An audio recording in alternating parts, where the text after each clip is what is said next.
Thanks for joining me today, you guys. We are back here today with part 2 of my interview with Shari Ulrich.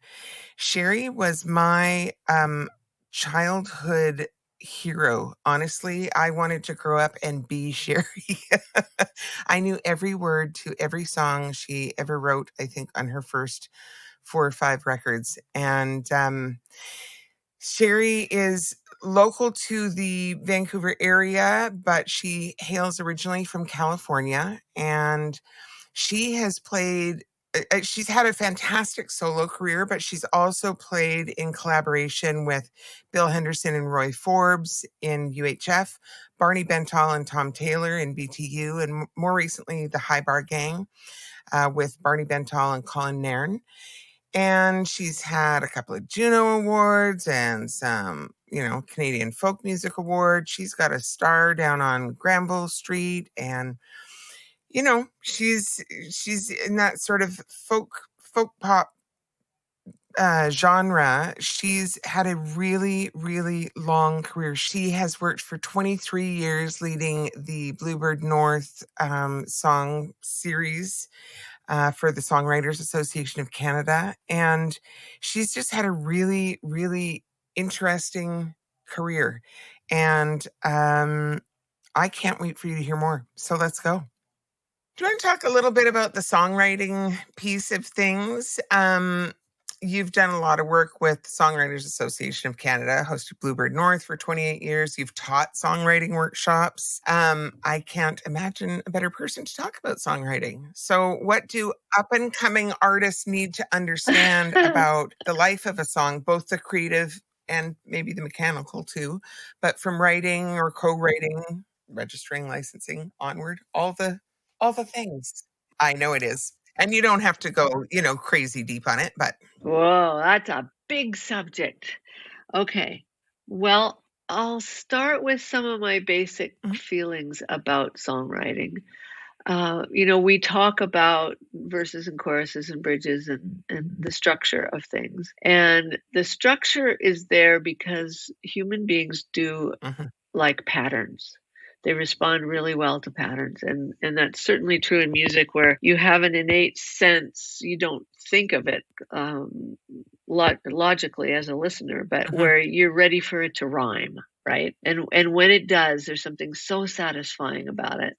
So I love the puzzle of that I find that words have their own musicality to them. So, most people have heard the scrambled egg story about Yesterday, the song Yesterday, that first the word was scrambled eggs because it had the right feel to it. But then obviously I had to find a better word for that. Because they have a rhythm to them, they have the shape of them has a musicality to them and how they're sung. So often when I'm starting a song, I will sing nonsense words that have the right shape, or just words that are real words but they don't make any sense. And then eventually they start to find their way to the right word that starts to tell me what the song is about. And then it's more of a craftsmanship of serving the pattern, serving the rhyming scheme, and finding the right words that will both tell the story, have the musicality, and rhyme where they need to rhyme, according to me. It's not like it's a rule. It's just like a psychological, emotional thing that really satisfies us. But I still believe it to be, as the listener and also as the writer, it's a linear journey. But as you're listening to a song for the first time, you don't know where it's going to go. But as long as I never drop the listener, as long as, at least that's my goal, is to cast a spell from the very beginning and never break that spell till the end of the song. And I don't know if that's helpful, but to pass on to other people, but it's certainly what I think is the reality of how it works. I think it's very helpful. And then there's things like I've never written a sad song and used the word pain or sorrow, or it's a show don't tell, like creating a scene or a scenario like you would in a film, where you don't know what's happening or what you're supposed to feel yet, but there's hints of it in how things look and what is being described. There's hints of what the mood is and what might be coming. And then that allows the person to go there and feel the thing that Mhm. you're leading them to feel instead of telling them, Mhm. this is what you're Yeah. supposed to feel from this. If I, maybe that's a bit too esoteric, but and I when I went to LA for in the mid '80s to Mhm. write for publishers, and I was that's when I learned that there's a big difference between writing for yourself as an Mhm. artist and writing for publishers, because they always say the singer is not going to want to put themselves in a bad light. So if you're writing a very self-deprecating Mhm. song, nobody else is going to want to cover it, and it's questionable whether Mm. other people are going to want to hear it too, because again, it circles around to that might make them Mhm. uncomfortable. I don't want to make them uncomfortable. There are other Mhm. artists who that's their goal, that they want to shake people up and they want to be on the edge and they want to be edgy, and that's great. That so I'm really just speaking from my Yep. own sensibilities and yeah. Um, I have, in terms of the business end, this is where I am going to be useless for you, because I mean, not completely useless, but, obviously I register all my songs with SOCAN. I have not pursued actively enough Mhm. getting placements for those songs. In the last 10 years, there's been so many new organizations Yeah. that have rights organizations in various ways that have popped up, and I am overwhelmed by it. And every week, I think I'm going to find somebody Mhm. who will sort this out for me and help me get these songs registered in all the places that they should be registered, Yeah. because it is important. And the people that I know who are really good at it, even when it comes to Spotify playlists, etc., Mhm. they do really well. And as a matter of fact, you might want to have Helen Austin from the Big Little Lions. Okay. She's one of my favorite. It's a duo, and she lives on Vancouver Island, and he lives in Ohio. And they have had this very successful duo where they're only together when they're touring. So all their whole creative life is done long distance, and he does all the production and recording she Yeah. records her parts, and anyway, very fascinating. But she's very proactive and very savvy Mhm. about all of this stuff, and she yeah, she's very inspiring in that way, and never misses an opportunity, and has but is also just a lovely person and fantastic songwriter. I love her Awesome. songwriting. Yeah, I will definitely check Yeah. that out. So there are people Yeah. who get it. There are people who know how to do it. And so that would be winding back to your first question. What would I have done differently? Ah, I would okay. have been more on top of that. As much as I have thought along the way that I was doing all the right things, so much more is required now. And of course, that's going against the fact that I'm 71 years old and I don't really want to work in all that stuff. Like, I'd rather really enjoy Yeah. this Yeah. last few decades, few, she says, and not Yeah. spend so much time with administration, which is so much of what a solo artist That's does totally anyway, fair. self-manage. So were there any gaps in there for song No, I think that you covered a great chunk for the list of things? of Okay. info there. Um It's my second cup of coffee. So. um, you did talk there about the difference between writing for yourself as an artist versus writing for a publisher. Is is there a difference that you can speak to between solo writing and co-writing?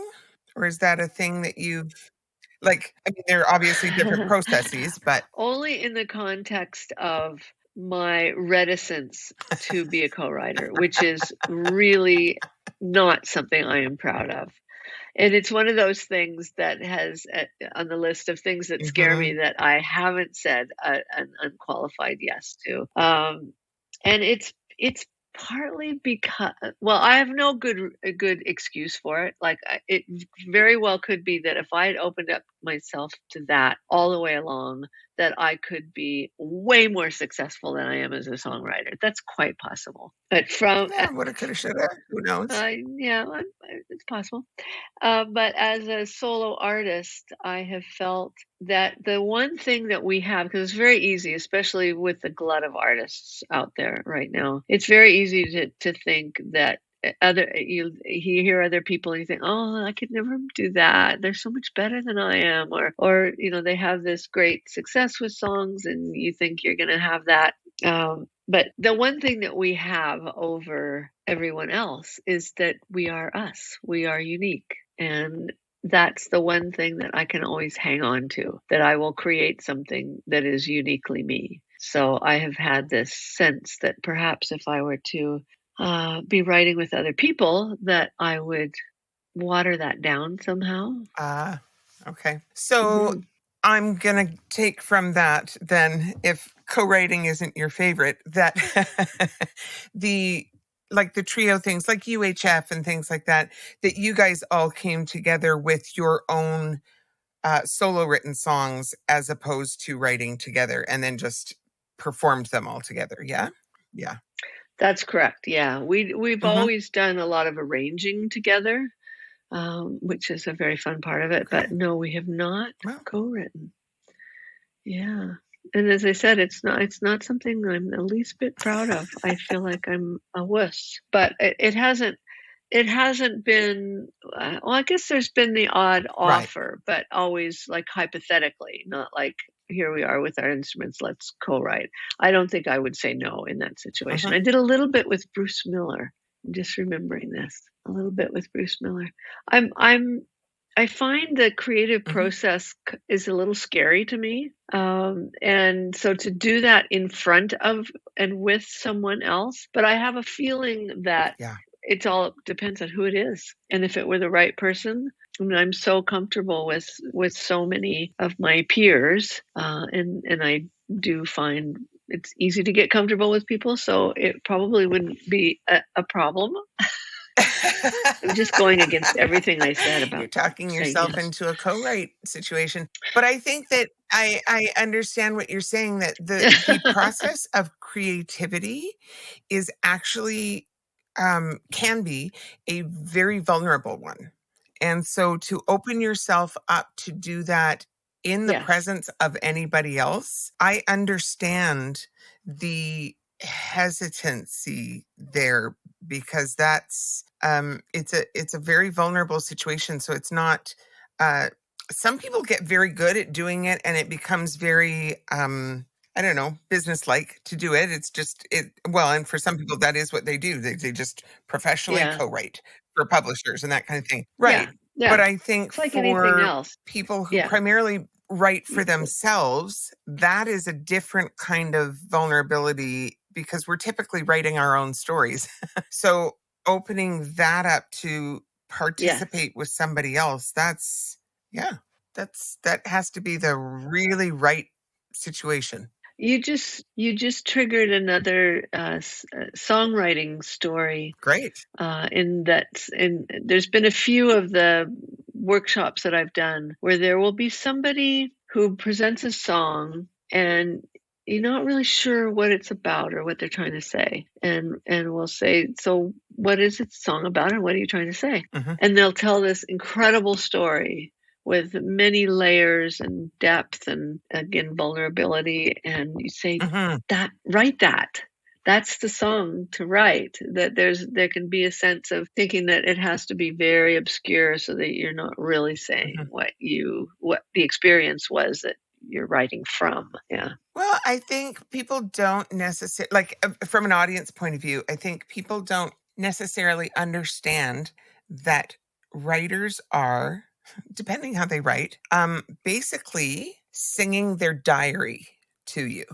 Right? Like they're opening up and singing to you about their potentially most vulnerable moments, the hardest pieces of their lives, sometimes also the most Yeah. joyful and other things as well. But a lot of what we end up writing about is the hard stuff. And sometimes it can feel too vulnerable to just simply say that outright. Sometimes it feels a little safer to cloak that in some metaphor. So it's not Yeah. Oh yeah. quite so much. Yeah. Oh yeah. No, it needs to be cloaked. It does need to be cloaked, but sometimes it's easy to go too far so that the person doesn't know what you're saying and therefore can't feel Yeah. something from what you're writing. Yeah. So How do you approach the concept of storytelling in your writing, um, around connecting to your audience and storytelling? Oh, um, yeah. I don't have a particular way of doing it, I don't think, but I try and walk that line for though I think my favorite example of this is a song called "A Bit of Forgiveness," which is on my last album, and it's about coming together with someone that you have been apart from for a long time, and figuring out what happened and how you got there. So there's nothing about that conversation except in the very last verse where I say, "I'm so glad that you called after all of the pride after the fall. We found our way through the trees." Anyway, so it winds it up that way. But the rest are images. We took a trip to the edge. We could see all the pieces. No, sorry, I can never recite lyrics. They'll just have to go listen to the song. But I try and find that sweet spot where I'm portraying a scene to allow, as I said before, to allow the person to sort of go there too, and then to start to feel what it is that you are describing without Mhm. very specifically describing it. It's hard, I've never tried to articulate how to Mhm. describe what that sweet spot is, but it exists. I do collect phrases, interesting phrases and words that I like the sound of them or the Mhm. meaning of them that I think would fit in a song. I'm kind of digressing here, but the other thing that other tool that I tell people is to make sure that they Mm. preserve the natural shape of the language. So it's so a phrase and a word has the accent where we would normally have it and say it. It's a small thing, but it's just one of the things that allows it to flow. Because again, I think of it as a spell that we're casting, and we're on this journey with the song and the story. And you don't necessarily want to be so prescriptive and descriptive that you're saying exactly what you want them to see and feel. So walking that line where you're creating images and words that imply emotions Mhm. and let them apply it to their own story. But I don't know how to describe doing that. That's fair, that's fair. But I think the piece around syntax is important. I talk to students about that actually fairly regularly, where if they bring in a song that they've been working on, and when you put the emphasis on the wrong syllable, it does I always say, "How would you speak it?" Yeah. Because if you're emphasizing the wrong thing, it takes you out of the Yeah, magic of the story that you're in. It's that, it's like in a movie we exactly. call it this, Yeah, or a yeah, book or whatever, you call it the suspension of disbelief, right? And as soon as you put the emphasis in the wrong place, or you cut the phrase in the wrong way, and it takes it out of the natural speech patterns, it takes you out of that magic of being in the story. Yeah. yeah, exactly. Right, right, which is what I Yeah. always say Yeah. have been saying is Exactly. you break the spell that you've cast. Yeah, yeah, yeah. Okay, so if we're talking about Yeah. storytelling, I have to ask, the song "Bad Bad Girl," is that about your relationship with the music industry? No, it's my relationship with creativity. And and it's funny because I was so green. That was Mm, perhaps my mhm, second song or third song that I'd written. And it was only years later that I realized that, of course, it would be taken as a naughty girl kind of thing, right? And that, in fact, what I was saying is that you carry those voices from. Oh, I mean, I didn't articulate it that way at the time, even to myself. But in analyzing it after, it was about the childhood yep, voice that says you're not working hard enough, or you're you. So it was mhm, about feeling that I had this success, and that I needed to be. That it would be very easy to just enjoy life and oh god, I have to think of the lyrics now. Every day it's the same I dance, I gave up barter duty with for one freedom more and chance time. to make that freedom I mine. give up duty for one more chance to make that freedom mine.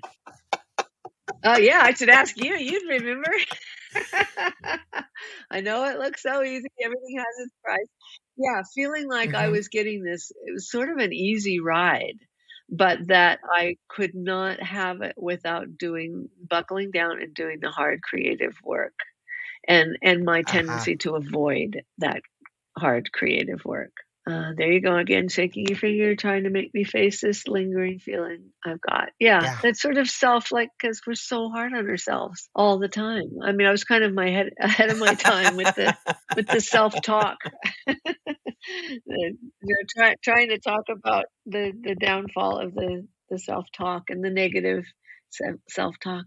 Well, and I think as creative people, it's not unlike entrepreneur, like people who are entrepreneurs, actually, as opposed to going in and working a 9 to 5 job. That's what I'm talking about, where the work is never done. There's always something to be done. There's always that feeling of like something on your shoulder that needs to be done that's not complete yet. I think when you are a creative person, it always feels like you should be doing more. You're not finished yet. You're not working hard enough. You're not whatever. When you're an entrepreneur, it always feels like there's more work to do. You haven't gotten enough done. You don't get to clock out at the end of the day. There's parallels there. Yeah. Yeah, absolutely. Absolutely. And yeah, it's sort of the curse of it all, but it's Yeah. also the fact that we are so fortunate to have lives that we are directing ourselves and that get to have so much creativity and so much reward and interactions with others and all of that stuff. So there's always a Yeah. Yeah. sense of, do I deserve this? This has been a fantastic life. And I was feeling that even in the beginning, even 4 or 5 years in, feeling like, wow, I know this looks like it's just a great ride that I'm Mhm. on, but I Mhm. know that that I have to work really hard. Earlier in your career, like your first few records were certainly the production part of it. I think honestly, I think your songwriting can sit in either kind of production throughout, but the production in the earlier part of your career was more like pop kind of production. Oh, yeah. And through your career, it has shifted into more of the folk spectrum, right? Yeah. Over the course of time. Do you want to talk Yeah. about Yeah. that transition and sort of what drove that change? Yeah. Yeah, that's a great question. In the beginning, with the first three albums, there were major label deals, and so Claire Lawrence, my producer, knew that he had to try and walk that line of honoring me as an artist, which I was just figuring out what that was and who I was, Hmm. and giving the record company something that they wanted, something that they would feel was going to make that they could get radio play and make the money. Hmm. So that Hmm. it was the times. I mean, it was the '80s, so there was or late '70s, early '80s. So that was the kind of, there was so much less leeway as to what was put out into Right. the world because you couldn't record an album without a record deal. Nobody did. And so you were very tied to what the record label thought would make money. I didn't feel I was Hmm. compromising myself as an artist necessarily because I didn't know who I was yet as an artist. And fortunately, because Claire was so wise and intuitive, I would write songs like Oh Daddy, or maybe even She Remembers, but definitely Oh Daddy or I'm Not the One. They were songs that I just wrote Hmm. on the side while I was writing for the record that just came out. And Claire was wise enough. Oh Daddy was a perfect example. Wise enough to know Hmm. that those were my real song. Those were who I was as an artist. Hmm. And he did not question that they were going to go on the album. And so that really set me on a course of realizing that I needed to honor that part of me as a writer. So when I didn't have a record deal anymore and I was on my own, I didn't have to take that into consideration, like what was going Hmm. to make the record company happy that they could sell well. I mean, I knew I wanted it to be successful and be played, but and then along the way, one of those albums I produced all on my own. Claire produced me for several of them, and even when I was doing on my Hmm. own, he would sort of co-produce and be a great advisor. Still to this day. And that has just continued on. The more I've been comfortable with having my own Hmm. ideas realizing them in terms of production, the more organic they've become. But of course, the times have changed too, and so many things. I mean, there's lots of extremes, of course, in production and styles of music, but in singer-songwriter styles of music and the kind of shows that I do live, having it more stripped down. Although, have you heard Back to Shore yet? The most recent one? No, but that is on my list for. Okay, I'll have to get that to you. Okay. Yeah. So there's a couple on there that are rockier.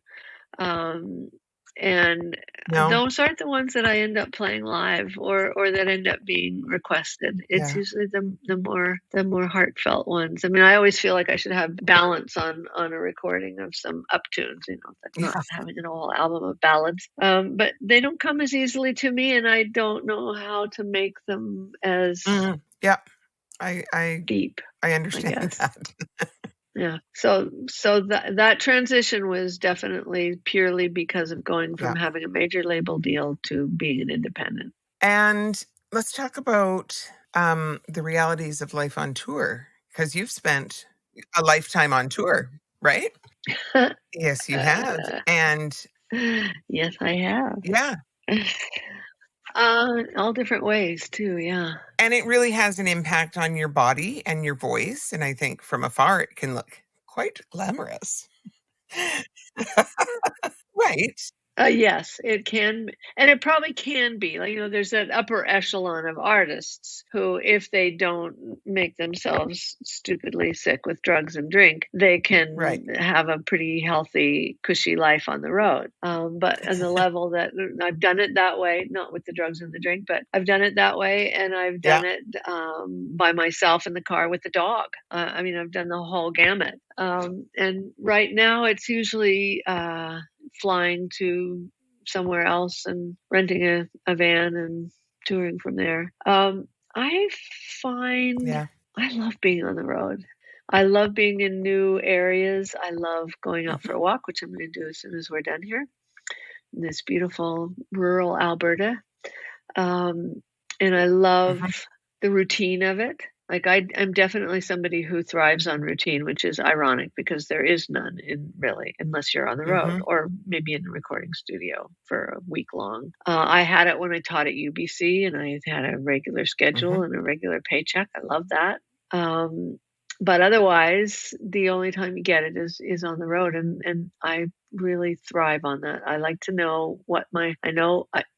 The critical path from the show time start and what I need to do to be Mhm. ready to go and not be in a hurry and all of that stuff. I don't find it too hard physically, although I don't eat as well as I do at Yeah. home. It's hard to Yeah. get enough vegetables on the road.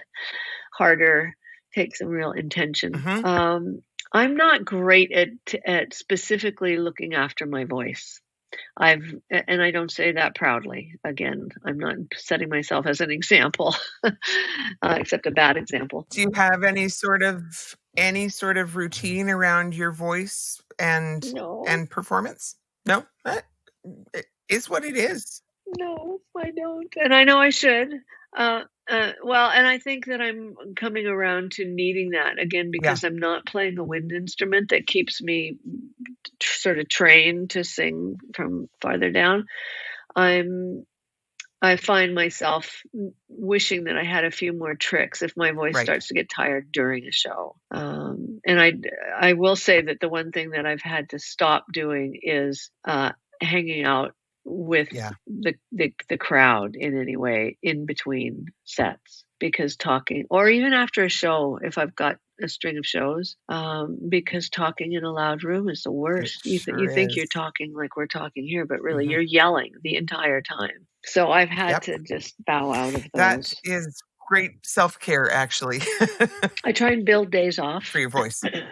I know. Yeah, and it's hard to do because it's fun and you want to be, you want to be engaging, but or sometimes if I can't actually get away, I'll go to some corner and I'll say to the person Yeah. I love to keep talking to, can we go over here where it's quieter and just sort of control what's happening to me a bit better than just thinking. The other thing I tell students to do when they're prepping to go on the road and be in that situation night after night after night is be a much better listener. So ask a question and let them talk. Because really, what your Oh, audience, I good. think a lot of the time, what they want is for you to know them. That's like so exciting if you get to know them. So if you can limit Yes, your that's talking to absolutely asking true. them a Yeah, question and then letting them do the loud talking, it's easier on your voice. Yeah. that's very, very smart. Yeah. It's funny, just as we're talking now, Power of I'm getting suggestion. croaky. Why is that? Well, Excuse me. if if you if you ever want a few warm-ups, we can talk about it. I should, I Yeah, was just gonna say that. Yes, I should get some hints. It's time for me to take because I wanna be able I mean, the only thing that's gonna keep me from mhm. or make me stop is if something happens to my voice or my well, not even Yeah, necessarily my yeah, hands, because I could yeah, use yeah, accompanists, or my brain. Those are the yep. 3 things, so I have control over 2 You've of those. collaborated with a lot of artists over the years, and that had to come from a place of, like, community, and you've spoken to it a bit today, community and mutual respect and support, as opposed to competition. And this is one of the questions that I tend to ask most of the guests that come on the show. And that has to do with the fact that I think the music industry is perceived to be a very competitive industry. And in some ways it is. And like almost without fail, everybody that I have on the show talks about the fact that their actual experience is one that is so much more like community based and respect and support based within the musical community. So do you want to just speak to that and around how we can continue to foster a supportive community within the music world, music community? Yeah, that's very interesting. I definitely have come at it, especially with having done Songbird North and Bluebird North for so many years. I love, and I present Mm-hmm. shows for friends on Bowen, friends who are on tour, and they can come have a Mm-hmm. sleepover because the theater's right behind my house, and it's not my theater, but because I love to give back to the community. I mean, even though that's not an artist Right. who has presented me, there are many people out there who have presented me, and I'm so grateful to them. So it's my way of giving back. So I have always felt that without trying. I've always felt this sense of, especially now, I think as I'm older, I really want to Yeah. do this as much as possible with people. Oh, I lost the other thread. Um, but I have never felt a sense of competition, although there's no doubt that when especially if somebody's up and coming or I mean, I'm very judgmental about who should have opportunities and who shouldn't. So maybe that should be defined as competitive. But I feel like when I think of being competitive, I think of Right. wanting something over somebody else getting it. And I keep rolling back to, I know that for instance, with a festival, they have Hmm. so many considerations. They have, sexual balance, they have diversity, they have um, how much budget they've got, the people who demand too much. I mean, there's just so many things that they're trying to balance. So if I don't make the cut, Right. I don't think, oh, I guess I'm not good enough. But I might see somebody who I actually don't think is very good, but there's Hmm. a lot of buzz about them for some reason. I might feel a little, but it doesn't take me anywhere. So just let it go. But I have found that the music community, and maybe it has been more increasingly that way. I think since everything is so much more sort of organic and Yep. people are recording their own albums and everybody's doing things very independently. But there are also Hmm. organizations that create that community that are Yeah. helpful. Yeah, Okay. Very good. I think that's all I have to say on that subject. But I would love to be the person who got to determine who got all the opportunities. I wouldn't necessarily always be me, but I want to be that person. I do find that there's an element sometimes of, this is going to sound really, maybe I shouldn't even say it. sometimes I feel, well, as soon as you say that, you know that you're obligated to say it. That sometimes audiences can be a little, Mhm, it can be a little cheap sometimes. And so if somebody's really bombastic mhm, or really big mm, in their presentation, or loud or harsh, or holds a note for 3 minutes, yeah, they just, yeah, yeah, and that doesn't do it for me. I really like authenticity. I like to see an artist who is being who they are yeah, authentically and not trying so hard. And mhm, and I think a lot of them will grow yeah. into that, and some of them won't. I don't know. That's true. And there's That's a very market true. for everything. That's the other thing. Apparently, I should not be the judge because I do have my taste, and my taste is not the same as everybody's. So I'm going to let go of that idea. Is there anything you see that is often missed or misunderstood by artists or writers in the great wild west of the music community? Wow. I don't think so.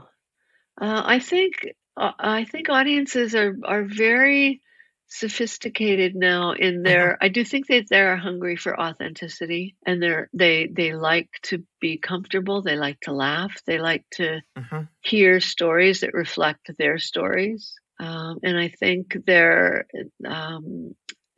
very forgiving in that they don't demand somebody be a big dramatic performer. They're very giving and supportive of people who are perhaps more shy or more vulnerable. mhm. I think that's fantastic. And the second half of the question was, Missed or misunderstood by artists or writers? uh, I I don't think so. I mean, I do keep winding back to wanting artists to Yeah. not take themselves so seriously as Mhm, being the most important part of the equation, and partly for their own peace of mind, because it's way more fun when you don't, when you see yourself in a healthy perspective. But we are in a strange business where to get up on stage and feel worthy mhm, of having that focus from an audience, and it's kind of the soft version of what happens when, if you're crazy famous, because we all have the same relative level of insecurity. So somebody who's mhm. wildly successful is just as insecure as you are, but Right. the world is treating them like this. And I think that just, I call it, for myself, I call it the Kurt Cobain syndrome, where the disparity between how they're being treated and Mhm, idolized compared to how they feel internally is a chasm that mhm. can be a pit to fall into. And so I think that the soft version of that can be how disorienting it can be to take your precious songs and this music that you love and want to share, and get on a stage where it's almost Yeah. impossible not to have these voices going, because all these people are watching you, and so sort of this perfect storm of sense of self-worth and sense of value, and all of that stuff. So it can be really confusing and hard on people. And it's actually, you're just making me realize maybe that's part of what I Mhm. can contribute at this point in my life, is to help people kind of take this person that, when they're sitting in their room writing their song and feeling that sense of comfort, that they can learn to take that onto Yeah. the stage Yeah. and That shut up the noisy voices. I mean, it's never perfect. You never completely shut them out, for sure. But my feeling when yeah. I get on stage now is I'm just Yeah. so happy. So happy to be there. And that's the overriding sensation. I like seeing people's faces. I don't want it to be just dark and me in the lights. I want to see their faces. I don't care if they're falling Wow. asleep. I understand. I fall asleep in the audience too. But I want to see them. I want to have that energy be. I hate to sound hippy dippy, but I find Yeah. like raked seating, where there's sort of a wall of people in front of you, that those are the best shows. And I feel like it's because you're putting Yeah. this energy out, and it's like a wall, like the waves and the surf, and it comes right back to you. So it can be when you get to that place where you're free of all those negative voices and feel really confident in in what you're giving and the value of the music that you're sharing, and that's the value. It's not you're not so great. It's this thing that isn't between you that you're sharing and that you're all saying, oh, isn't the music amazing? I just love that I so think much. that that's Oh, fascinating that you like to see the people in the audience. Because to me, I mean, I love being on stage. There's no place in the world that feels so much like home to me as being on stage. That's the only way I can describe it, is it feels everything in the world feels right when I'm on stage. yeah, which is a great But way to be. I like Yeah. knowing there's lots of audience Right. out there, but I like them on the other side of the lights. So I like a sense of the people, but I don't get nervous if it's Yeah. that, if that's the setup. But if it's a small group of people in a well-lit room and I can see all of them, I fucking hate it.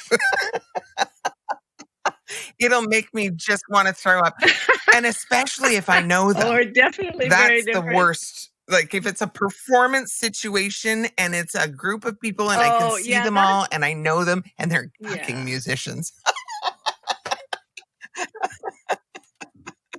Oh, yeah, Yeah, that I can lot of definitely get a internal lot of this chatter. when I know that there's musicians. Okay, so yesterday we played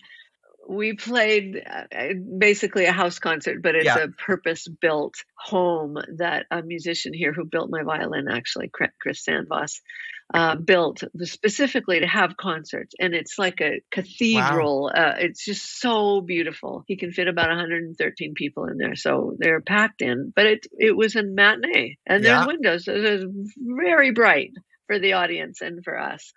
And I loved it so much. I thought, "This is my favorite thing in the world," which is your least favorite thing in the world. And I didn't actually Barn knew a lot of people in the audience. I didn't, but I did know that this is a family of phenomenal musicians. So when Yeah. I was playing my violin, I was Yeah. self-conscious.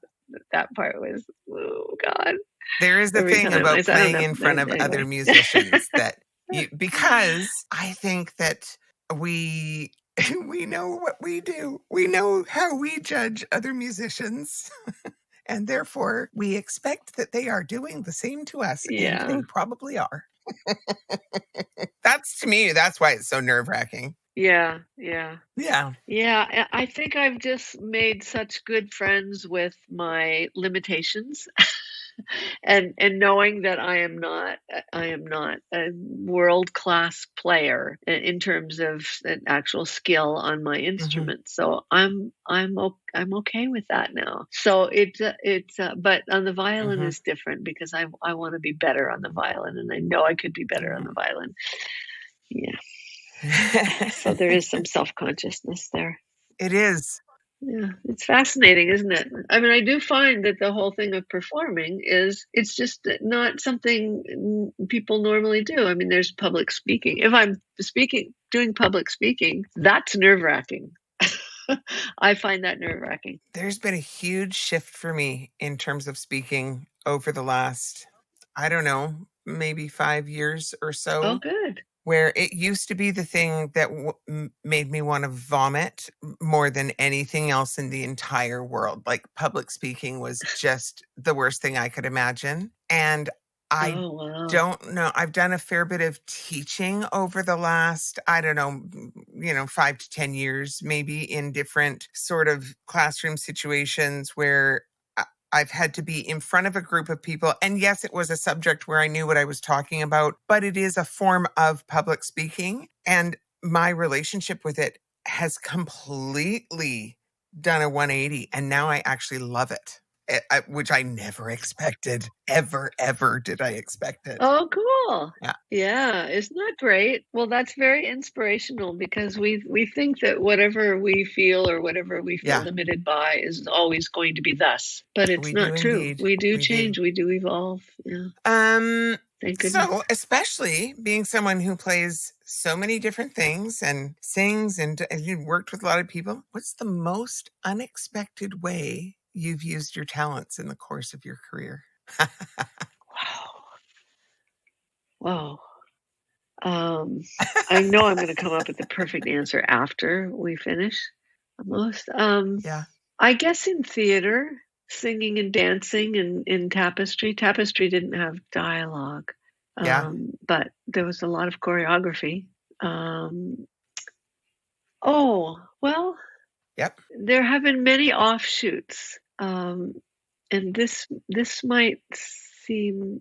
I mean, this is just such a big subject, but I got very involved in the Mhm. restorative Mhm. justice movement.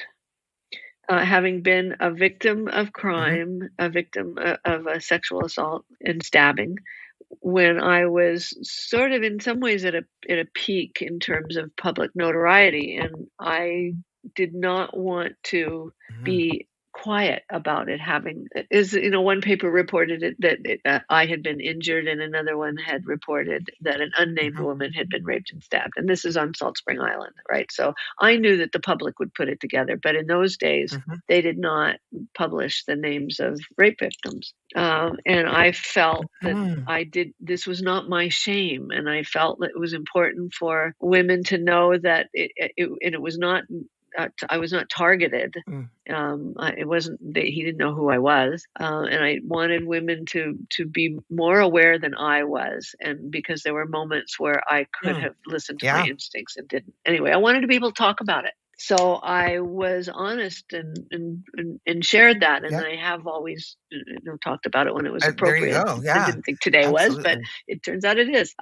So there you go. So I was asked several times to talk at judicial conferences because I would imagine at that time it was harder to Mhm. hear from the perspective of victims, and I became a huge. I mean, restorative justice was just one of the things that was coming to the fore in that era. But I felt really honored to be able to talk to Mhm. judges about what my experience had been with the judicial system. Um, and the most profound part of that was that when 3 years later, when he was finally arrested and convicted, I Mhm. was in the courtroom when he was sentenced. And the judge said, "Do you have any, to him, do you have anything you'd like to say?" And he said, "I'd like to apologize to the victim." And he said, "I don't think that's appropriate." He said, "I don't even know she's here. I don't think that's appropriate." Where I felt even then, yes, Mhm. he should be able to do that. I mean, I was far more interested in him being healed, and so he wouldn't do it to anyone else, than I was about um, just incarcerating them. So that was a really key moment where I felt like, okay, if I can help the judicial system understand the importance of allowing for there to be some compassion going each way, some understanding, some communication, then I'm going to do that. So that was Yeah. all very unexpected in answer to your question. And wouldn't have happened, I don't think, if I Yeah. hadn't been a public person. Well, and I just want to say I know this doesn't actually have anything to do with my question, but what you were just talking about in terms of that you were far more interested in him being healed than than other, not everybody has that reaction, right? But the song that you wrote about it, right? I'm not the Yeah. one, is I'm assuming about that experience. And Hmm. that Hmm. always Yeah. Yeah. that perspective always came across to me in that song, that it was not punitive. It was, I mean, it was about your experience, but it was also Yeah. like you, it was very clear that you Yeah. expressed compassion for him as well, which I thought was a pretty amazing place to come from, Yeah. frankly. Yeah. Yeah. I don't know quite why I did, Yep. but or why I do, but that was my instinct. I mean, at the time he was a Mm, 16-year-old kid. mhm. So that probably played into it. And I could tell how vulnerable he was, and I survived Yeah. it by talking to him. like in a way that you would not expect in that situation, because I Yeah. needed to humanize myself for him, and I felt after the Yeah. fact that he deserved the same, that he was clearly a really screwed up kid. I'd actually have never used the word healed before. Usually I say I wanted him to get fixed. I mean, I wanted him to Right. be in a rehabilitative kind of scenario, not Yeah. just Yeah. incarcerated, Yeah. because it doesn't do any good. However, it's my understanding that he has had no Well, interaction with the law that since is a he very was positive released thing. 12 years Yeah. later. So that's good. Is there anything else? Yeah. So Go other than other than that, that, I go would ahead. Uh, other than that, yeah, it would be and writing, like writing when we did the Baby Boomer Blues play, I did a lot of the writing and Mhm. rewriting and delivering monologues, which are really painful for me because I'm Mhm. not great at memorizing. Like that is stressful for me. But a kind of theatrical experience that I hadn't done before and wouldn't have otherwise pursued. And it's one of the things I love about music, especially if you do have some notoriety, then people, I mean, I don't think of it as being exploited or used, but they will invite you or want to have you a part of something that they're doing so that it Mhm. raises some awareness about it. And I find that Yeah. it's an honor. And sometimes it'll be Yeah. experiences and interactions with people that I wouldn't have had otherwise. But after when I'm lying in bed tonight, I'm going to think of the perfect answer for Then we'll what you just have just to do asked this me. again because it's so much Something fun. truly outrageous, but I guess we will. That would be fine with me. So much I fun. know. And I see you so rarely. It's crazy to just be able to see you on a screen. Yeah. I think the last time was when I came to I think we were doing a show at one of the casinos and Oh, you were doing a show in another room with Saf. And I I remember did. coming to see Did the I even band. know that you were there? It was And I probably the can't remember ticket. the That name of was the our band, band but together. you guys. Oh, Oh, it was you did. probably our like No, you our probably did. But it was a oh, very long time ago. that might have been We just weren't on like the our same opening bill. night, but that yeah, that was a while ago because we haven't played in a while. But I think I saw you more recently at our Yeah. our dear friend's wedding in Harrison. Yes, Oh, yes, yes, yes, yes. Jessica's wedding. Yeah, Right. I think that I'd was the last time forgotten I saw about you. that.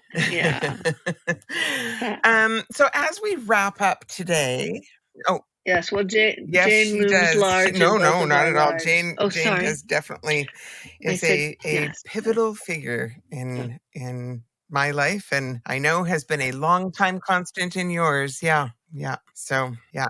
Is there anything else you think is really important for up and coming artists to know that we haven't touched on today? I guess just a sort of blanket advice that if you are drawn to be a musical artist, that you do it because of how much you love music and not because you want fame. Mhm. I think Mhm. that's a much riskier road and fraught with, yeah, I think that the psychological things that make one crave fame Yeah. need to be fully analyzed first before before you embark on a road that's your main Yeah. impetus. I would fully agree with that. I think too that if you are always doing it because of how much you love music, Yep. you can do it as long as you like, Yeah, as that's long as it works. a very long Yay hands, yay voices. yeah, as long as Oh, it all I holds know. up. Go, go, And go, go. one more thing that Okay. only discovered recently about singing.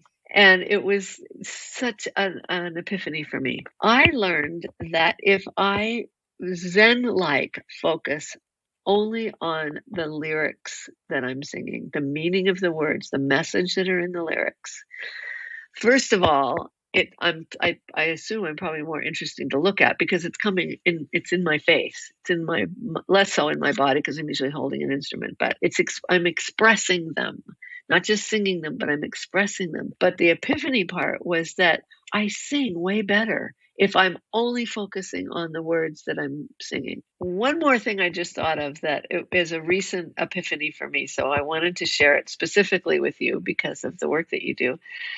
And that is that I, first of all, learned a fair bit ago that although this comes to me naturally, to sing lyrics really thinking about what I'm singing so that it's expressed in my face. Mhm. And that I think makes it more interesting for an audience, Mhm. especially if you're a solo artist and there's nothing else going on.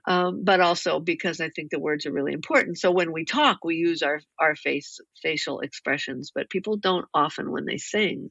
So that's something I always do. But more recently, the epiphany was that if I really concentrate on the meaning of the lyrics that I'm singing, like with this Zen-like focus, that the Yeah. singing completely takes care of itself. I don't have to focus so hard on making sure I hit that note or that I do an interesting phrase, or Mhm. that's not where my consciousness is. And it just takes care of itself. I do sing more interesting phrases. I don't croak. I'm Mhm. not tightening up because I'm not worried about that. I'm just focusing on the message that I'm delivering, Mhm. because that's what we're doing. We're communicating. We're not Yeah. just performing. We're communicating. I love that. So yeah, that's the last little bit I wanted to leave you with. I love that. I thought you would. Where can people find you, Shari? Web, social media, upcoming shows, any of that sort of stuff? Yeah, upcoming shows are Okay. easiest found on my website, um, and which is shariulrich.com. It's a great website that Julia built. Mhm. I've spent some time on there the last few days, and it is a great site. Oh, yay! Yeah, very, very functional. I'm on Facebook and I'm on Instagram and all of those things. I don't post a lot. I'm just I'd rather go for a walk. Yep. But I do post, and of course the music is that I can. If anybody wants to actually purchase CDs from me, they're all on the website. And of course I'm on all the usual platforms. Yep. Yeah, I'm out there. Excellent. Well, I will link all of those things in the show notes. And All right. I just so very much appreciate you being on with me today. It's so much fun to hang out with you. Aw, it is. It And is. yeah, yeah. We'll have to do it face And to face one of these times. absolutely, we will. Okay.